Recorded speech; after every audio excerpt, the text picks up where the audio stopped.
Dear sisters and Dhamma friends, today also we are going to have another session of question and answer session, question and answers, maybe the last one.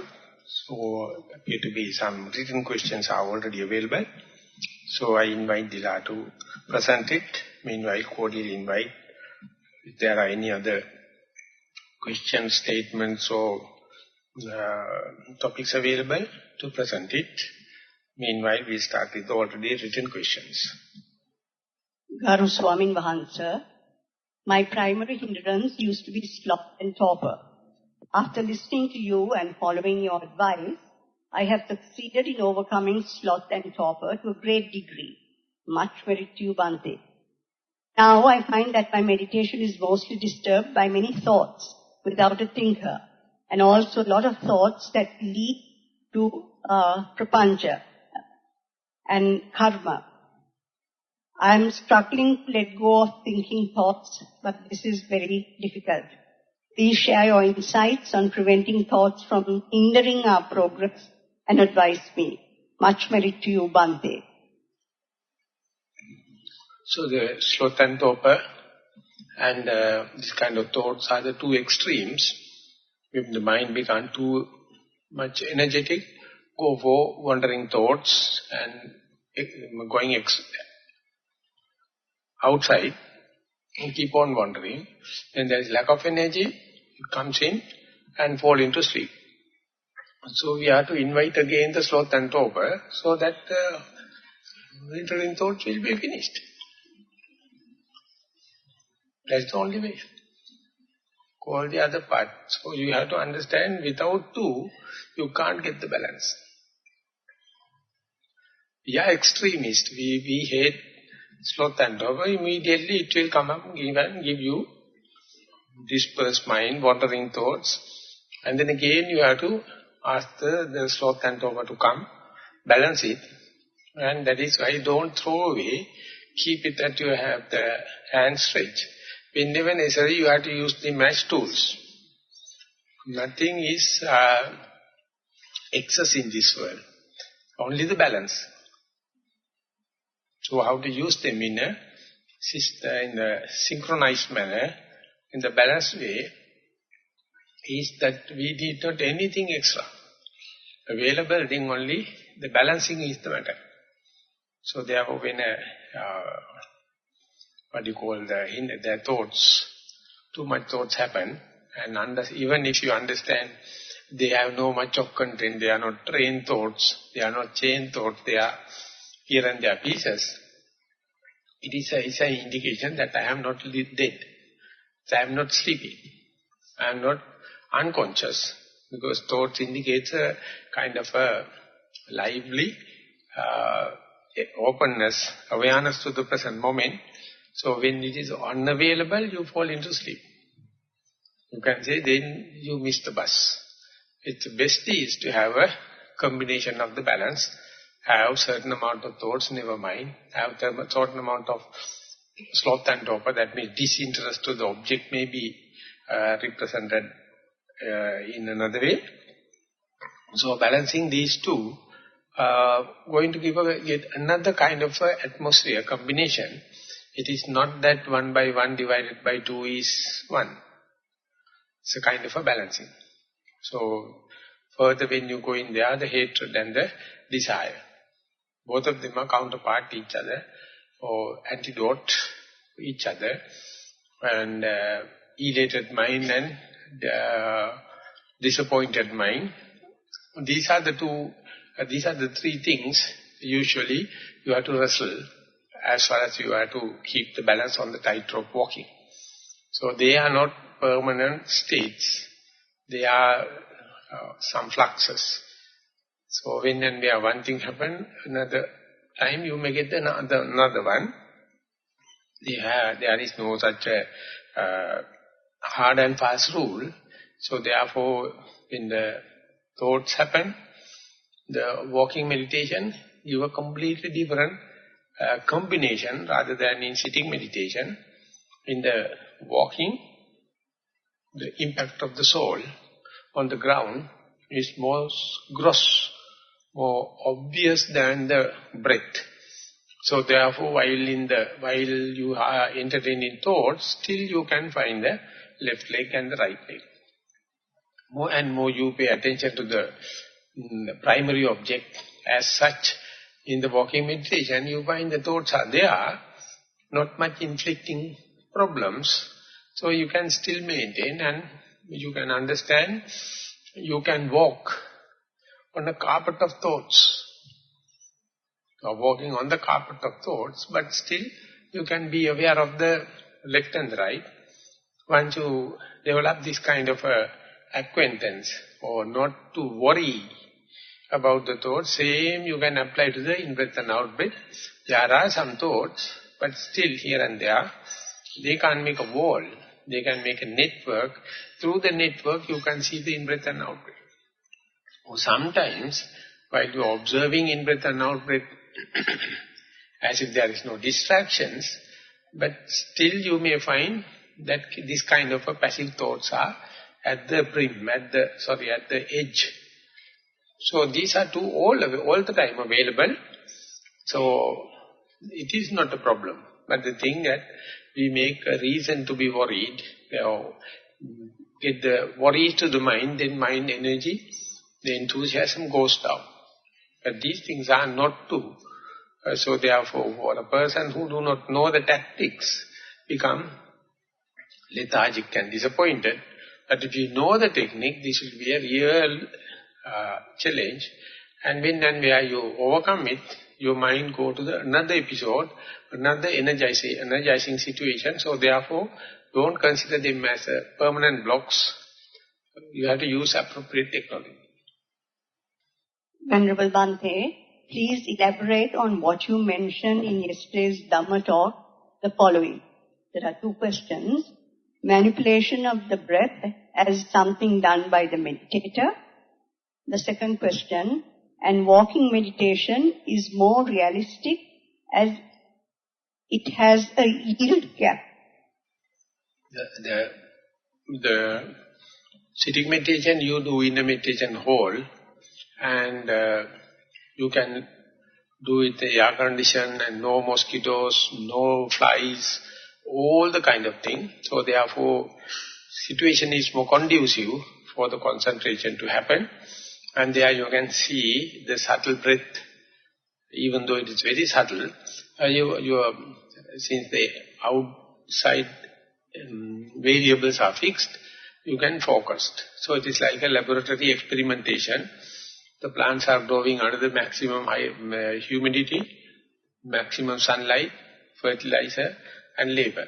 But when you plant it in the experimental grounds, they still have enough labor, enough water, enough fertilizer, enough sunlight, but not like inside the lab. The variables are much little rough. So there's a gap. It's called yield gap.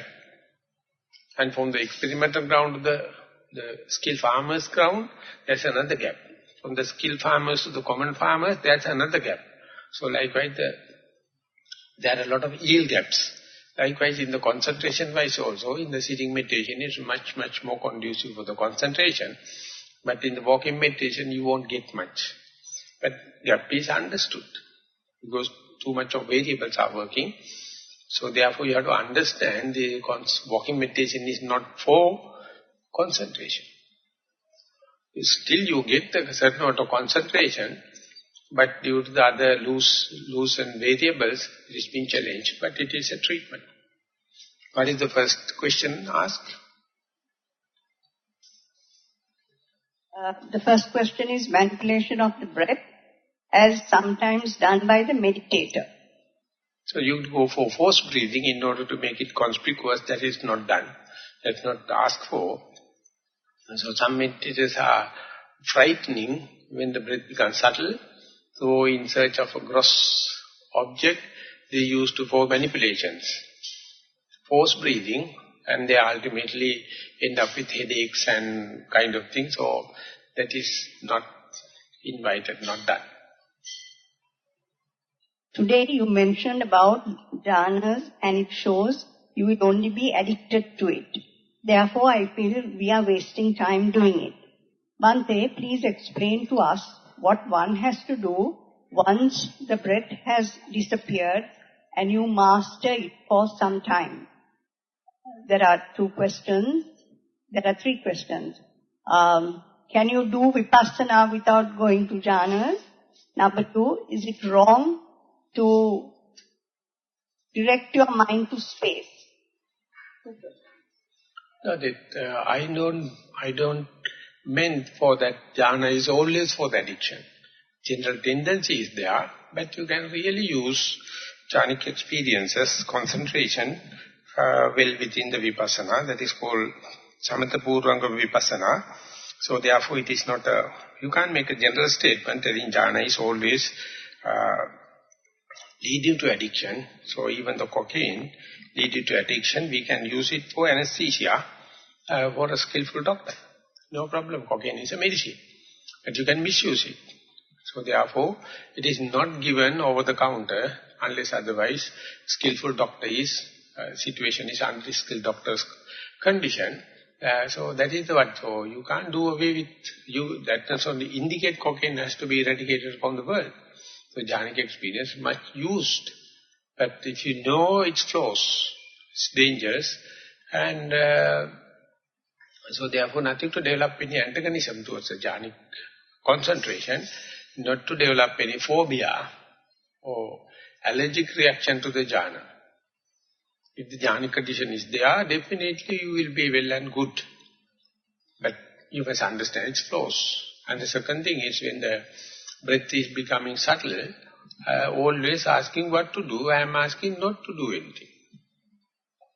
So therefore daily we can meet and talk, ask, no end. So always waiting till I prescribe something to do.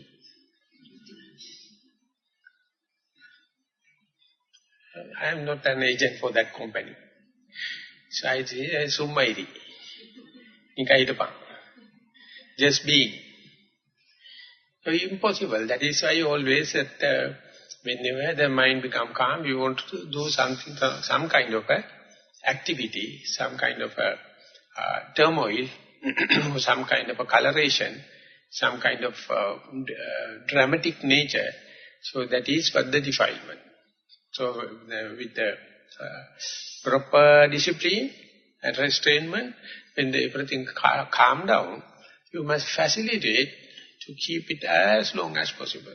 For that what you have to do is just be doing nothing. Venerable Bhante, even though you said in the sermon, I don't know how to get relief on past memories or sorrows, telling to someone else. Because in my life I have experienced that none of my friends or anyone, even a monk, cannot be trusted to share the personal things. In such an experience, how can I tell personal things to others? It is a very good gossip to them. It is better I can do it and get relief, then such thoughts are not disturbed in the meditation. Are there any other ways to get them out, sir? So that is internally, externally you can have counseling, externally you can have the free association. That is the way psychotherapy, that is the way it is talking about the telling a friend. But consider the mindfulness as the best friend. And present to the internal counseling, internal free association, that means non-reactional way of looking at these worries. And consider these worries as someone else, and you associate it. So therefore, same thing happening in the macro level, in the outdoor, you can let it happen inside. That is called inner chatter. Don't worry about that. Be aware of it. So not to trust upon any second person, but you trust the mindfulness is definitely leading to the lack of tension, lack of frustration, lack of neurosis. So therefore, trust the mindfulness, and under the light of mindfulness, let all the worries to come. Let all the bad news to happen. But you can understand, will it really disturb the mindfulness? More and more you mature, you will say, mindfulness is not such a shakable thing. Even though if you think, under any worries, any distracting thing, and disheartening thing, still you can be aware, can be mindful. So mindfulness is the best counselor, best pre-association. And that will be the cycle within, circuit within. So not to trust upon anything. Trust the mindfulness.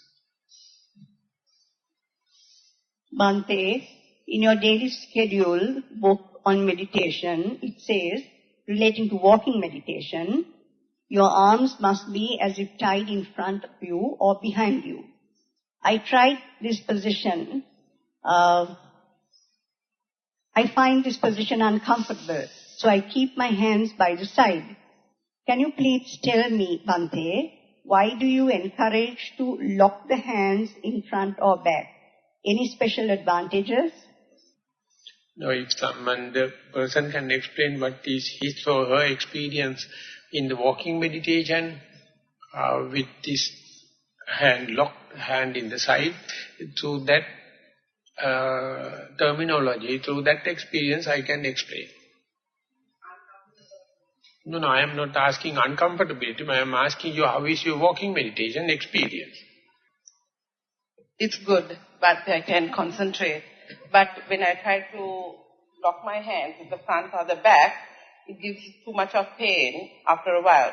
Then I like to release it. And I find that when I keep it at the side, there's no interference and I can concentrate on the left and the right. So that, what do you mean by whenever there is no distraction from the arms, how do you feel the walking meditation, how do you feel the left leg and the right leg? When there is no distraction from the arms.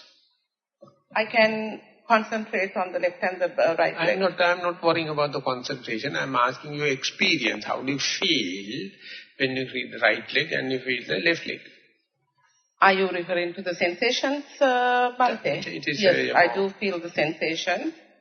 I can concentrate. No, I'm not asking concentration. I am asking you to detail, use adjectives and give me the sensations. Share with me, then it will be a good, nice way for me to explain your question. Your question. I generally start, let me just tell you exactly what I do. I concentrate on my entire body. Then I don't like that word concentration. You are misusing this term. Okay, I think about my body. Yeah. Don't think about also. Thinking is a poison to the meditation. So you have not got the basic instruction. That is why I am going to show you. I am asking when you are doing walking meditation, please share with me your experience. How do you feel it? But would you mind telling me what am I supposed to feel? Then I'll tell you whether I feel that, because I'm not certain exactly. I feel good. I feel the that's sensation. Okay, that I can share and say congratulations, but that is what I am going to show is, to understand how to develop mindfulness in walking meditation. When I keep my left leg and I say left, right, and when I put the left leg, I keep my heel first and I feel the sensations up to my toes. And then I put the right leg in the front and then I feel the sensations and I can continue like that. Then left, right, and along with the sensations. So in general terms, when the climate is good, how many steps you can continuously keep track with this is left leg and right leg? Almost this distance from here to there. Yeah, so now your task must be to, when you are turning back, also to maintain the same, or continue to the mindfulness and come back. When it is happening, don't worry about the position of the arms. Because our main thing is to see, I see things as they are. So part and parcel of arms also in this experience, but at the beginning, we try to get the most conspicuous one, most prominent one, that is to say the impact of the soul on the ground. So make anything you feel fit to continuity and to get more and more information, more and more details of this left leg and the right leg. So don't worry about the position of the arms. If it is distraction, now you have the good base. You know what to look at and what to maximize in order to get more closer look, more immediate observation and long observation. Use all the other things for your benefit. Don't worry about the basic instruction and general instruction about the position of the arms. May I just tell you why I asked that question, Bhante? Because when I walked, I just didn't realize how I kept my hand. But just a couple of days ago, there's this skeleton. I saw my reflection suddenly when I looked up, and I saw actually that my hand was moving a bit. That is why I kind of asked, because although I thought that it was still, it was really not still like that, and it was moving a bit. Not like that, but slight movement. So then I was wondering, then I came back and read your book, and I found that you have encouraged that the hand should be locked. So I was wondering whether there is any special benefit, because since I'm practicing for the first time, I thought I better train myself properly. Good, that whatever may be, your other behavior, other changes must be focused to get the more and more direct touch with your soul and do whatever needful in order to get it more immediate, to get more continuous. So whether hands are moving or tight or never mind, as far as they are not disturbing you. If it is disturbing, release it. Till you develop certain amount of mindfulness, later you find, together with the experience of the soul, still you can feel the tightness in the hand, the discomfort in the hand, anything. Later, definitely, the mind will develop the capacity, but at the beginning you have to give all the conducive conditions, facilities, facilitating to develop the mindfulness. Once the mindfulness develops, these things become very trivial. And at the beginning you must give maximum condition, maximum theoretical conditions. For that idea is to not to go the attention to the hands. The focus must be to the leg, to the soul. But it is also very difficult to give a generalized instruction for fitting to everyone. So it is given as the standard one, so you have to adjust according to your personality traits. But whatever may be, if you can feel the touch of the left leg and the right leg, you got the basic foundation. Do whatever needful to maintain it. Then Bhante, am I supposed to, after a while, since today is the last day, may I be permitted to just ask you again, when I develop hopefully to another step, would I feel anything beyond the sensations on the feet? Am I supposed to? Sensation will be diversified. Sensation will be not confined to the soul. It will be for all over the body, starting from that. So this is your very fine point or reference point, the benchmark. Whenever mind is bewildered, you can come back and verify the same. But meanwhile, let it diversify throughout the whole body. And then discomfort or comfort of the arms also part and parcel of the same experience. Bhante, I seem to have better concentration of the breath when counting from 1 to 10. Is this a good habit to cultivate, or should I do it occasionally as a mental game? So that indicate that to keep the face-to-face with the breath or keep view with the breath is difficult. Otherwise, there need no any kind of techniques. But the counting is usually, traditionally, given as a remedy if the mind is having so much of wandering thoughts, not otherwise. Noting or counting, these are the things in order to keep the meditating object to keep the face-to-face it. So therefore, I think still we have to go back to the primary situation whereby you sit comfortably, don't worry about the breath. Just be aware of the here, now I am sitting. And when the comfort arises, if you are experienced, you can experience the comfort, keep as long as possible. And if the breath comes, keep relationship with that. Otherwise, that mere be here and now, it's enough. Don't try to have this kind of a premeditated object. Then only the tension happens, then only this frustration, then only the Discomfort can happen, disappointment can happen. Don't appoint the breath beforehand and just try to sit comfortably and be aware of that relaxation and the comfort and see what is the frequent guest. That must be your primary object.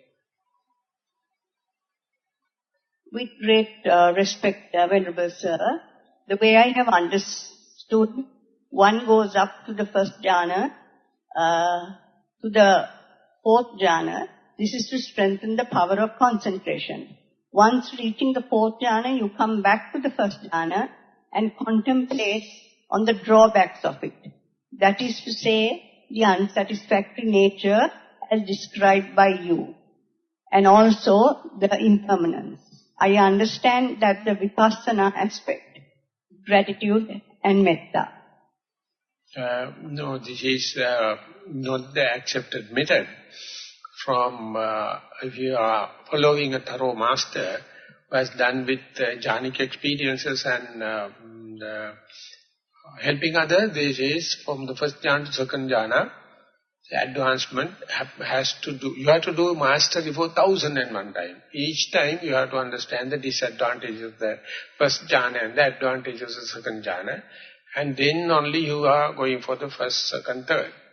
Going from the first, second, third, you have first understand the disadvantage of the first jhana and advantage of the second jhana. And long time when you are mastering the second jhana, definitely you end up with another disadvantages of the very second jhana. And then you will contemplate the second jhana and go for the third jhana, like it is then and there. This is the partial truth is there, but it is a long process. Not the reaching the jhana, but the very mastery. So therefore, the more and more you go there, you understand each and every jhana serves in exactly the same way toward the vipassana. So therefore, some people say, why not go to the highest? With the same argument, one say, why don't you compromise for the lowest? Whatever it may be, you can turn into vipassana. Venerable Sir, in one of your previous Dhamma talks, you mentioned something about Kaya Patisangvedi Asasisamati Sikkati. Could you please elaborate on this? So it is it's a quotation from Satipatthana Sutta, Passambayang Kaya Sankarang. Kaya Patisangvedi is the wrong quotation.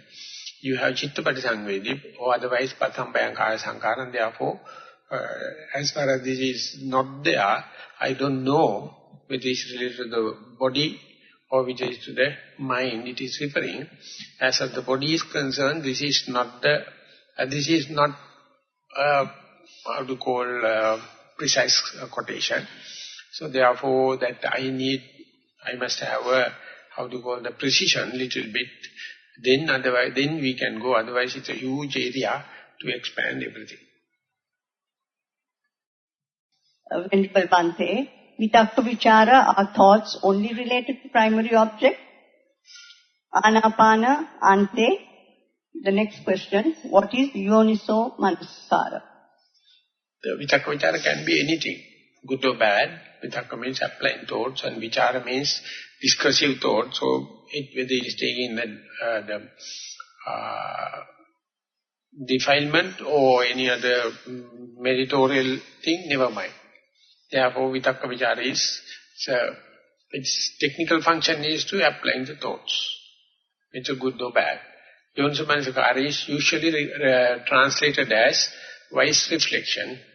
Or when Jnananda, Vatakundi Jnananda used to say radical reflection. Venerable Bhante, you explained to me that we should not create any defilements. We can try and do so by being mindful and not allowing any defilements to arise or come up. But Bhante, what about the defilements that have been created already? How can they be overcome or eradicated? Please explain with much metta. I think I say in the same talk I mentioned, if you are taking your mind as a a city within the parapet fall, the guards are taking care about not allowing the suspicious people to come in. And the spies inside for the king's side, they are spying all for the already crept, already inside the available suspectable people. Both has to do. So it says that in the detail it says mindfulness is the guard not allow, but the energy aspect is something like a spying for the already arisen. Of course, these all four considered as a Sattara Sampajanya, Sattara Sammapadan Virya, Anupannanam Papakanam Akusalanam Dhammana Naupadaya, Uppannanam Papakanam Akusalanam Dhammana Pahanaya. And there is one lobe. Other one is to try to arouse unarisen merits and to increase or meditate upon on the already arisen good things. These are the four lobes, four functions of the energy, Sammapadana. So mindfulness is guarding together with the energy, not when and where the defilements are coming in, bookkeeping. So all the things are working in an integrated way.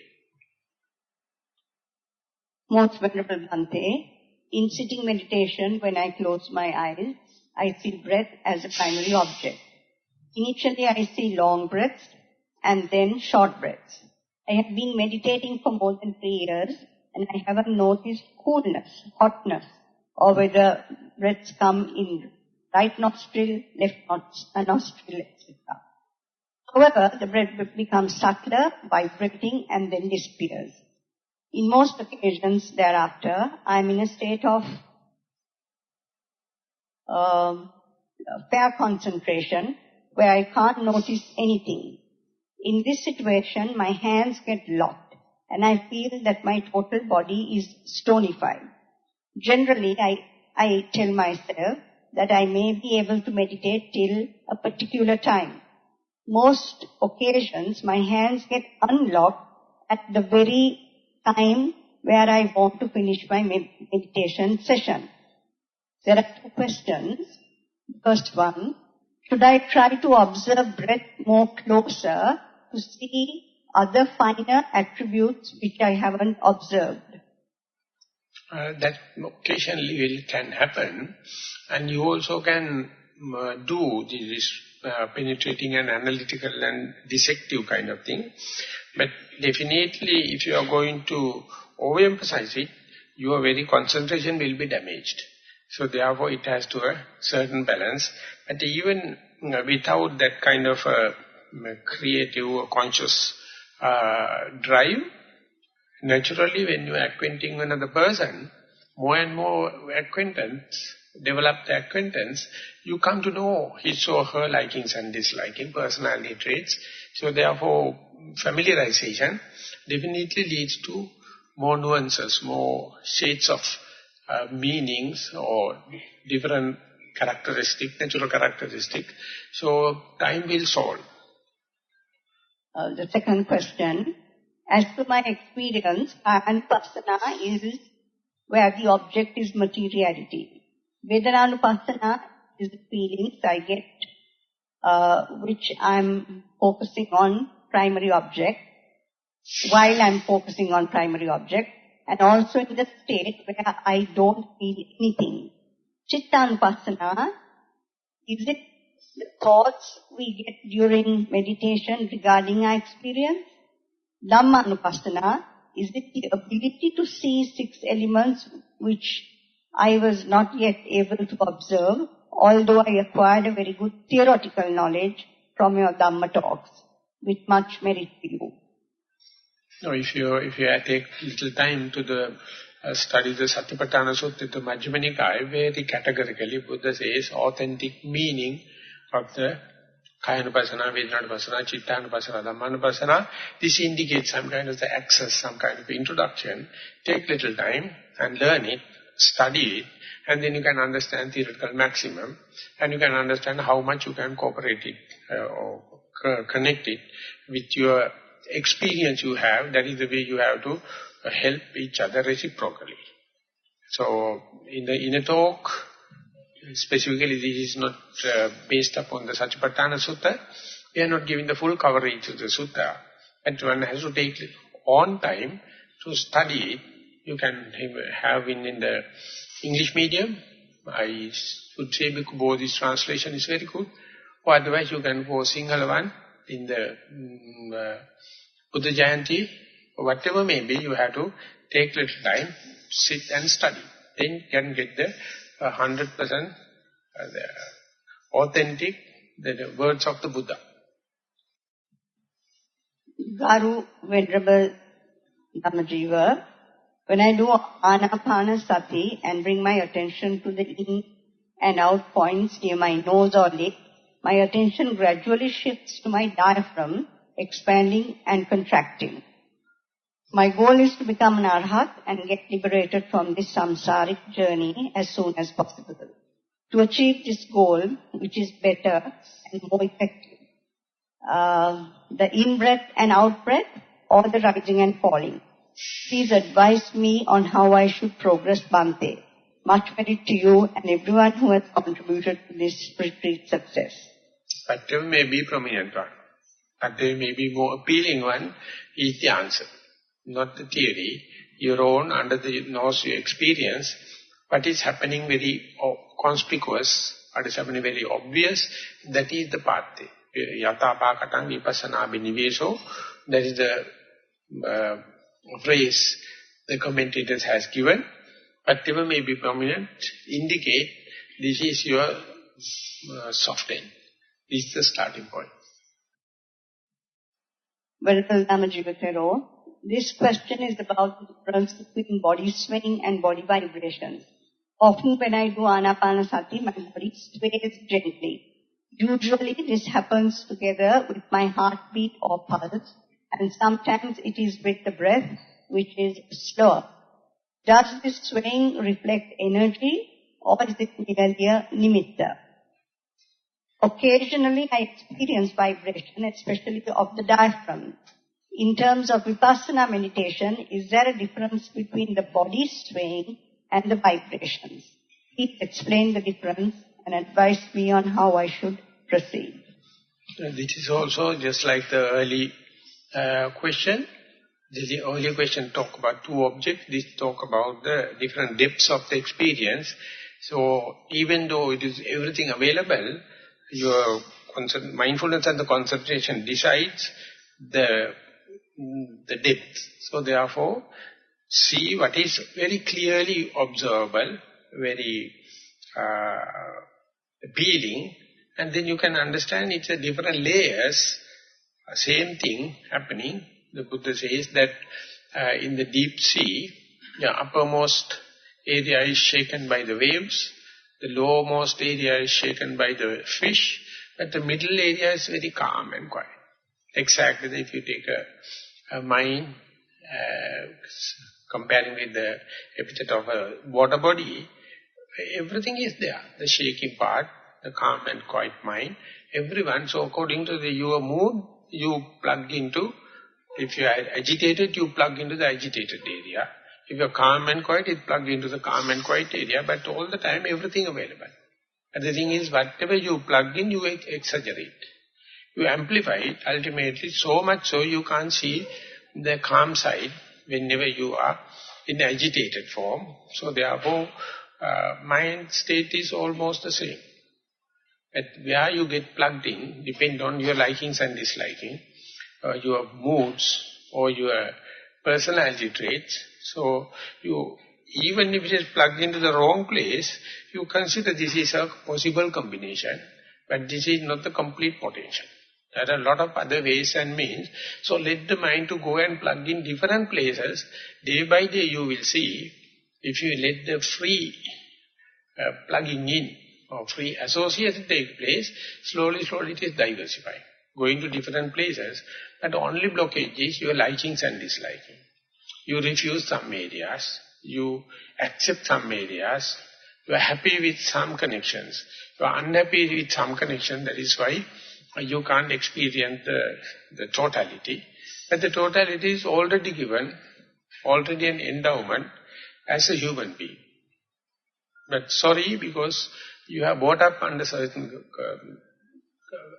climatic condition, cultural condition, likings and disliking, therefore you refuse at least 50%. The Buddha says, the truth may be lying within the part you are refusing. If it is so, you are at lost. So, for luck by chance or by chance, if you are allowing any likings and disliking, pain and pleasure, gain and the lost everything in an equal manner, there may be a lot of chances, of fair chances, the truth to manifest, because the first truth is nothing but suffering. So the person behind the pleasure principle never hit that target. They are allergic. They are nauseatic. So when and where the truth of suffering happens, you say, not today, please come tomorrow. So that is called negligence. Let that happen, then the truth is very under your very nose. Venerable Sir, Bhante, you said Adukkama Sukha and fourth jhana is the same, and also our mind. In most of the time is in Adukkama Sukha state, but we never recognize it. Does it mean that most of the time mind is in fourth jhana, but we don't know? Do we? I heard that one's attention to Nibbana at the stage of fourth jhana. We have to meditate to know this state of mind and also more and more frequently be in the state. Example, that is Bahulikato. Bhante, please let me know what I understand is right or not. If not, please correct me with metta. Yeah, all the status, the Nibbana, the hell, the Sansara, everything is given. No problem. Only thing is you have the fear of Nibbana, fear of freedom, fear of new, fear of unknown. So therefore you keep on pushing aside whenever the Nibbana going to manifest. It says, if you can rectify, evaporate and consolidate, there are enough gold in the sea by the 16 meters by 16 meters by 16 meters by a cube inside the sea, dissolved in water. So how to extract it? Certain amount of gold is there everywhere. So likewise the Nibbana is everywhere, each and every moment is a Kshana Sampatti. But the thing is, you hate because you like your sensuous pleasure. You give a unfair, wrong valuation for that. So therefore Nibbana is just wait and see when that fool is going to understand, recognize me. As far as you are thinking, as far as you are calculating, as far as you are in attention, never you go to Nibbana. The tension, the frustration, and chasing behind, motivations, all these are poisons. But you see, even to come to the meditative life, how much we need calculations, how much we need motivation, how much we need theory. So therefore you have to understand how to use and how to not to use them also. So it is a paradoxical. It's paradoxical. So till you understand this, the methodology, you have to do trial and error all the time, because by means of Nibbana, you gain nothing. You lose nothing. That means it is already available, already under your very nose. No one can say no. Each and every person has the equal chance, but one's own stereotype, nature, one's own likings and disliking is always put Nibbana into the dislike side. This is not my wish. This is not my taste. This is not I to learn. This is I can't argue and prove. This is not my view. So as far as you are putting into that, Nibbana is not still angry with you. Because it is not a selfish thing. Moment the things get aligned, you get the power transmission. As far as the things are not aligned, no transmission takes place. That is just physical theory. So therefore, invite you, be prepared, choicelessly. Then the Nibbana is not far away. This is the last question. Most Venerable Bhante, there are a lot of ladies who would like to go to forest and meditate under proper guidance to end life suffering. In future, do you have any plans of creating a place, like a Upasikarama, a meditation on long-term basis under your guidance, maybe closer to Nissarana, Vanaya? I greatly appreciate if you could recommend a place or monastery which practices or gives the proper guidance on focusing on in-breath, out-breath of Vipassana meditation, either in Sri Lanka or Burma. Thank you very much for invaluable Kamatahan and the opportunity to follow Vipassana meditation under your guidance with much merit. So I am not a creator. The world is everywhere you can meditate. There's no special place. There's no special attention or special kind of thing for the places. That is true for the beginners.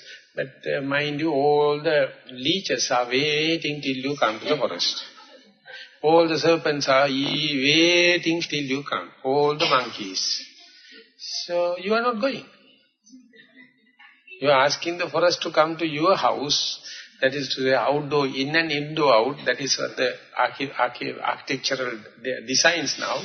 So you wait till the world situation come to your likings and disliking to go to the Nibbana. So you expect a good suspension car and the full, high level road and you expect that yet another person will create it for you. So Buddha was one day sleeping in a fallen sleeps of the Sirinsapa. And morning when he's getting up, there was another person paying respect to the God, and he was prepared his offerings. And he see that man, also bald-headed, and he wanted to go and ask. And the first question was, recluse, did you have a nice sleep? Then the Buddha says, among the people having the nice sleep, I am also one of them. So he was sleeping on the fallen leaves and covered with, and he is a crown prince, gone forth by himself. So he says, I am yet another person. I am also one of the person who sleep well. And you people are dreaming about a kind of a heaven come down to the earth so that you can happily meditate. So ladies are such a lot. Expecting so much of thing and never appeasing, never say enough. And therefore, make the vibration right round you, wherever you may be, that may become your temple. And if you are expecting other person to put up a temple and asking you to come in, that means it never happens. These are just hallucinations, dreams, and therefore more and more you meditate, you must feel everywhere at home. No foreign places. The earth is a auspicious place to sit and meditate. Venerable Sariputta told, when you sit, if you can find a place, your shoulders are not getting wet, that's enough. That is the expectation you must have. Then that is a good place. Don't expect this, all the kind of thing. Whenever this is happened, one thing I can assure, Nibbana is not there. No. Nibbana is a very natural thing. Whenever you are going to put up any artificial kind of thing, if you say, without this and that Nibbana is impossible, that means naturally impossible. The existing situation is the perfect. Never expect this is also to be lasting long, find everywhere. So wherever you go, there you are. And that is why the Zen saying says, if not now, when? If not here, where? If not you, who? In Sinhala I call, මෙතන වෙනං කොහෙ දෙයක්ෝ දැන් නෙවෙනම් කොතන දෙයක්ෝ තෝන වෙනං කවුද යකෝ. So if someone is going to do it for you, it is a hell. So already given is perfect.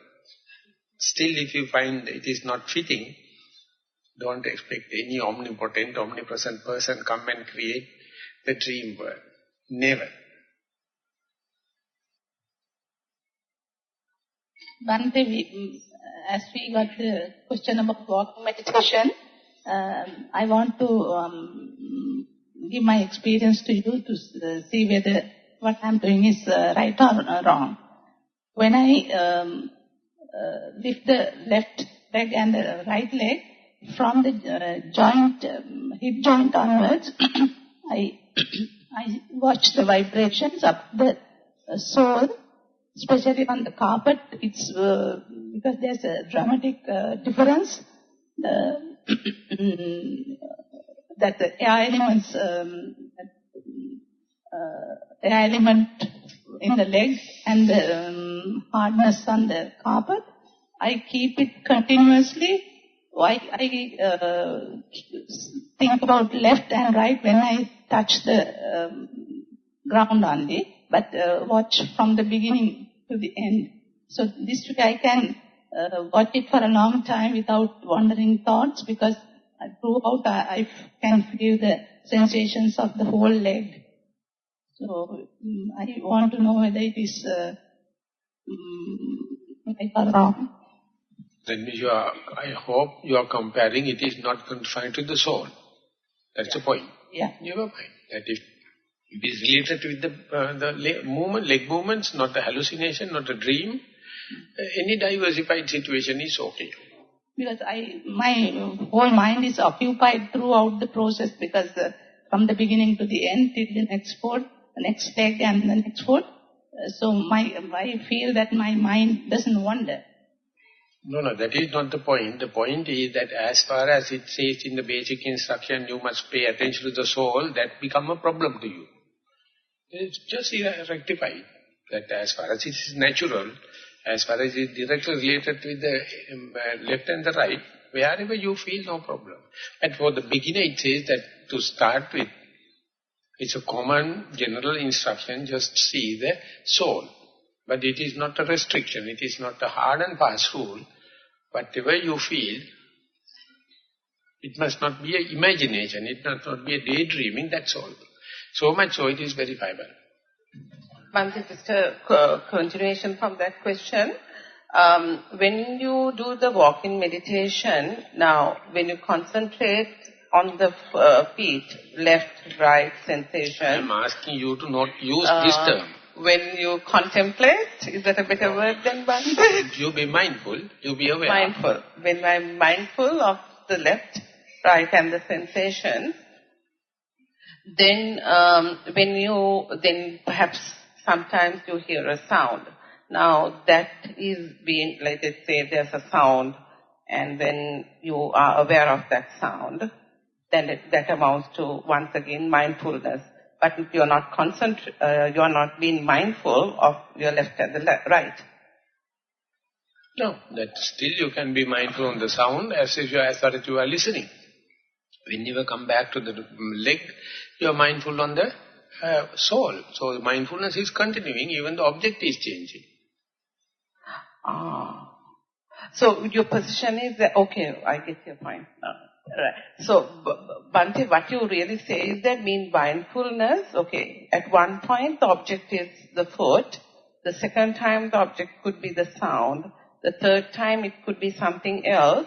It doesn't really matter as long as you are mindful of that particular object. That is what you are referring to. As far as the mindfulness is continuing.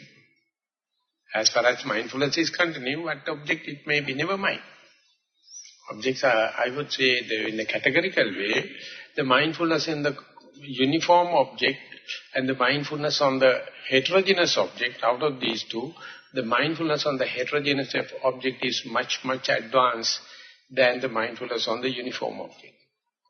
But for the beginners, in order to make the situation clear, it says keep it as uniform as possible, but don't hate the second thing.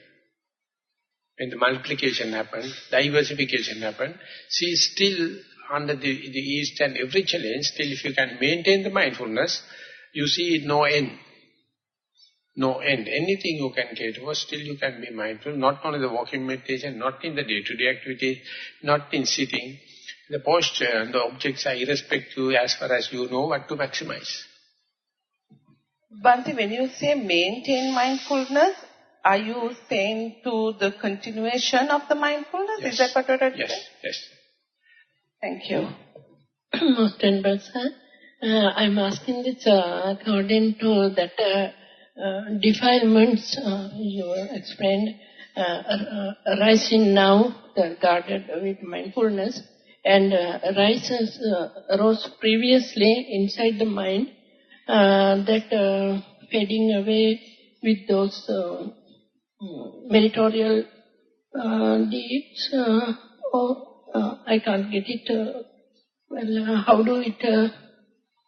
No, you have to explain the question, then the answer is sitting. Please raise the question. Please rephrase the question again.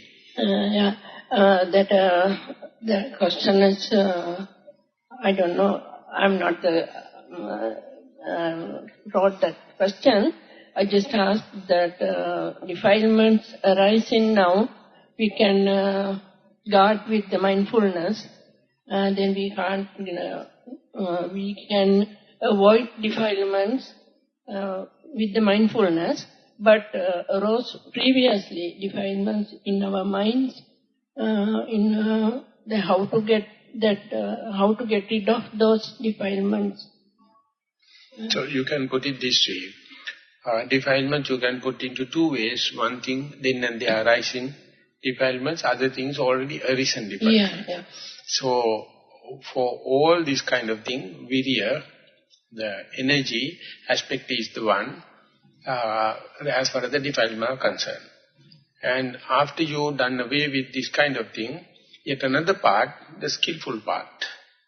Already arisen is skillful deeds, actions, and how to multiply them. All the four are functions of the virya. So as far as the arising, then and there arising one is concerned, virya is very active and work like a gatekeeper, so that you guard your senses with virya, and then mindfulness give some account on that also, and not only that, already arisen one available, and mindfulness is work like a spy. CID person. On the people already within the parapet wall, and see them, everything from the CID police point of view. It never jump and grab the fellow, but keep on observing, so that make sure you are not misunderstanding the people. You, by first looking, you never categorize this as a culprit. You let it happen again and again. When you are observing, then only you can understand this particular person is taking the mean advantage, appear like a civilian, appear like a citizen, and he is doing malice. So these are the two functions. So therefore, you have to understand virya and sati working together as far as the defilements are concerned. Out of that, the virya is to maintain the restraining of the faculties. Whenever the eyes are open, definitely it's a source, it's an avenue for the defilements to arise. So virya is keeping guard. Of course, the mindfulness is behind. To say up to this point, no defilements, now the defilements started. And when this is the gatekeeper. Inside within the parapet wall, also within the city, already arisen defilements are there. There are also mindfulness is having a kind of spine, kind of attention, distance observation, with choiceless awareness, be aware, just surveillance, as to see who is suspicious. And by first incident, it is not arriving at a decision. Keep on observing, that is to say, evenly suspended attention, but decisions are suspended. Let the mindfulness to witness the mistakes again and again and again in a very patient way. Then only you can really pick a fellow, not in a mistaken way, because due to your own observation, you will not put in a normal citizen into a trouble. So therefore, these are the two functions, two mental factors, and two facets of the defilements. So now, again, I am asking any unclear points to be clarified. And then that Virya means that 4 kinds, that Sangvaraya, Pahanaya, Bhavanaya. No, this is different. This is Pasara Sampajanya, Sammapadan Virya. For Viryas, they are also working in different facets. Related to that question, Sati always be there, just watching. And then the defilements, recent defilements are there. So the Sati Sampajanya, go there and look at it, or Yoniso Manasikārya helps to pick them up, sort of.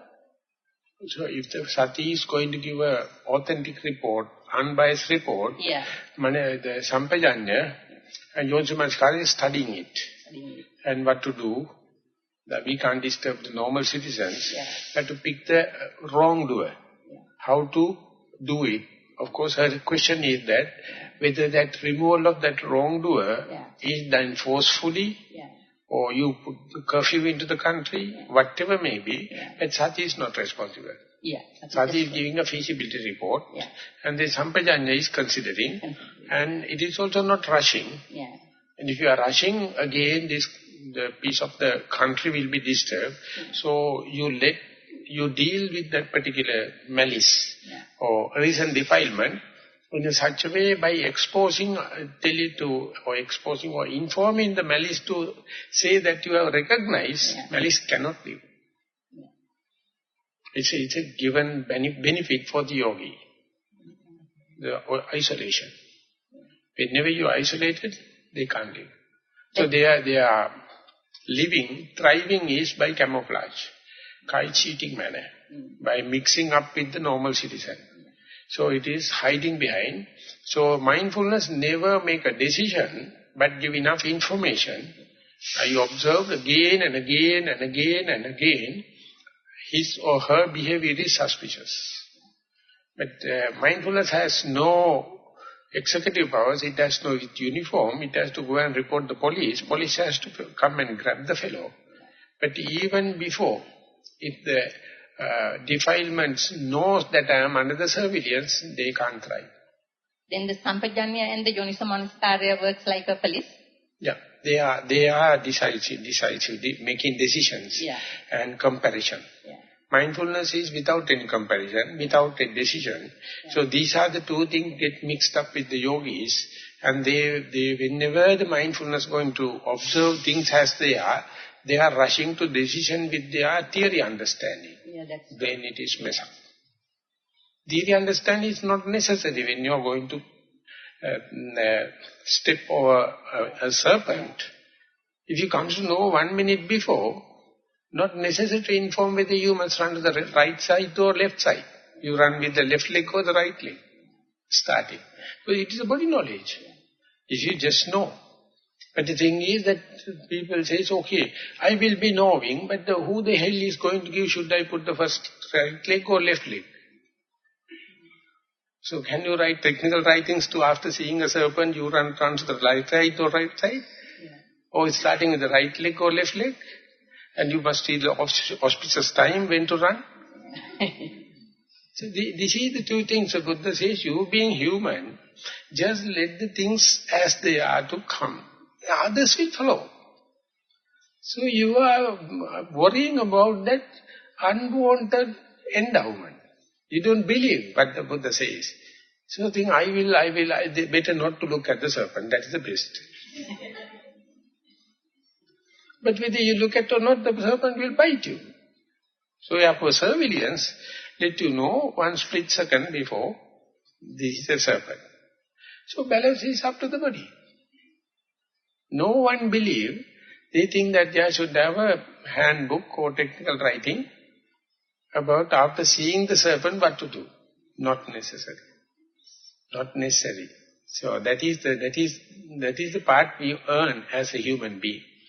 Our RNA, DNA has been evolved millions of years through this natural selection, through this survival of the fittest and safety first.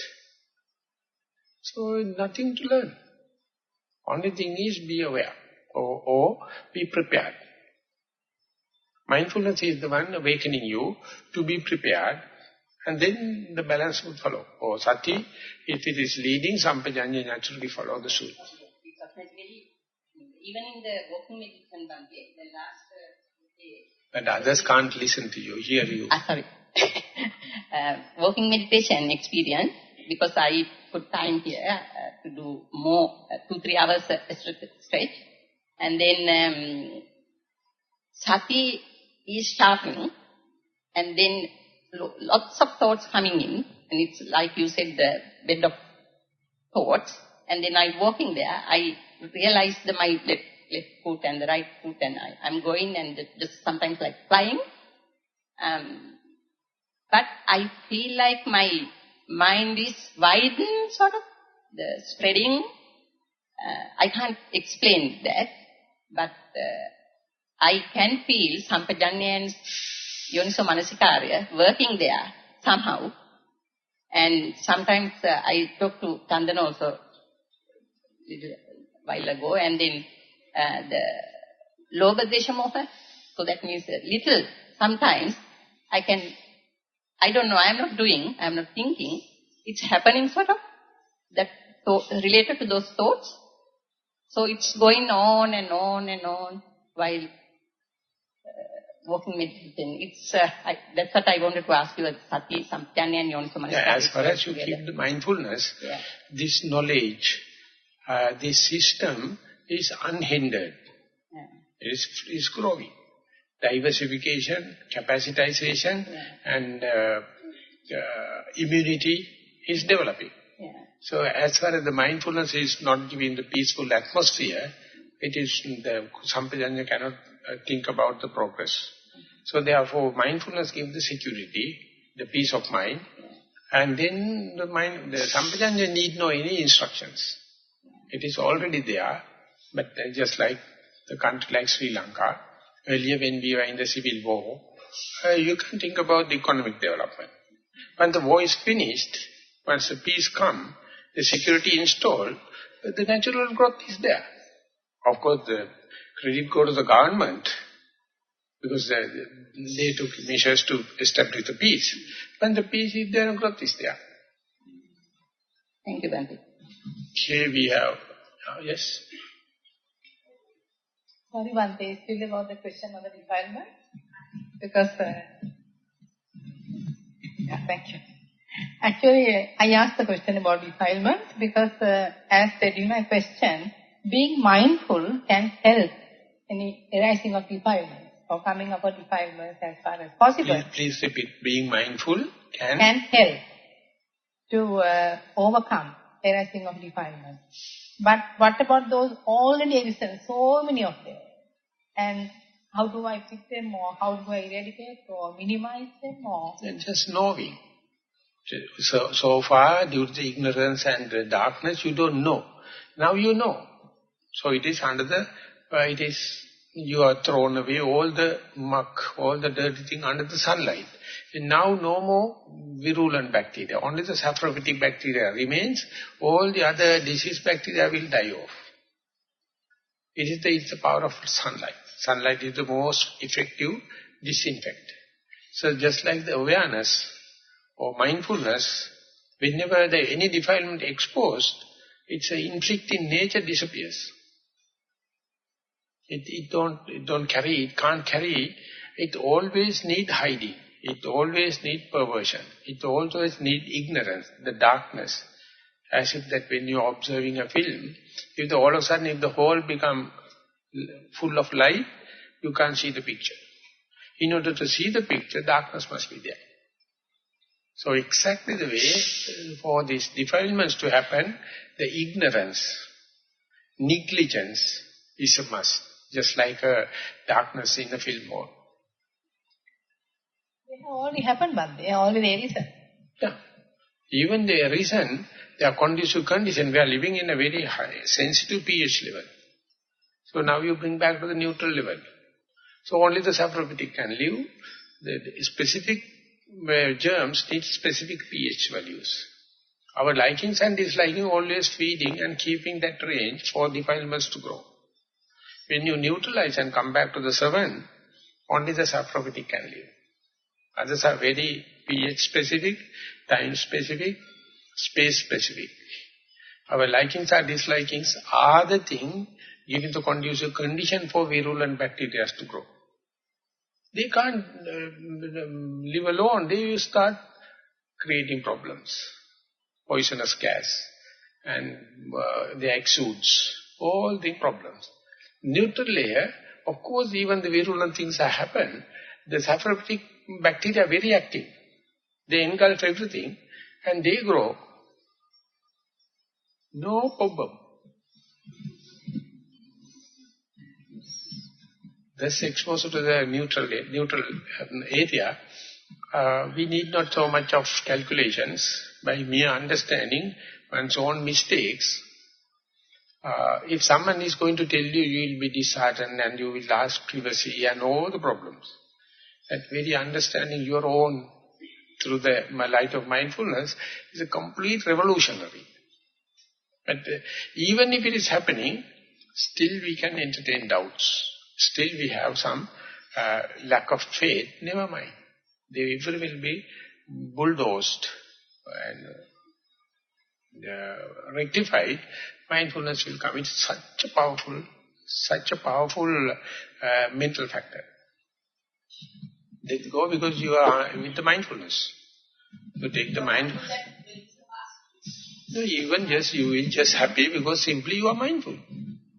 Not technically tackling one or the other.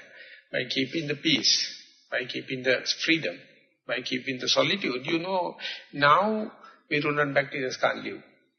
Only the saprophytic can come, and it will take little time for the saprophytic to take the majority or the power. Until that you have enough patience. You know things are happening for the benefit of you.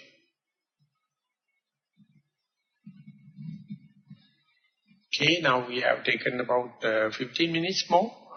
So, now onward we are going to take time for walking meditation, and 3 o'clock we are going to have another group sitting. So with that announcement, we'll be finishing the question and answer session. Thank you very much for participation.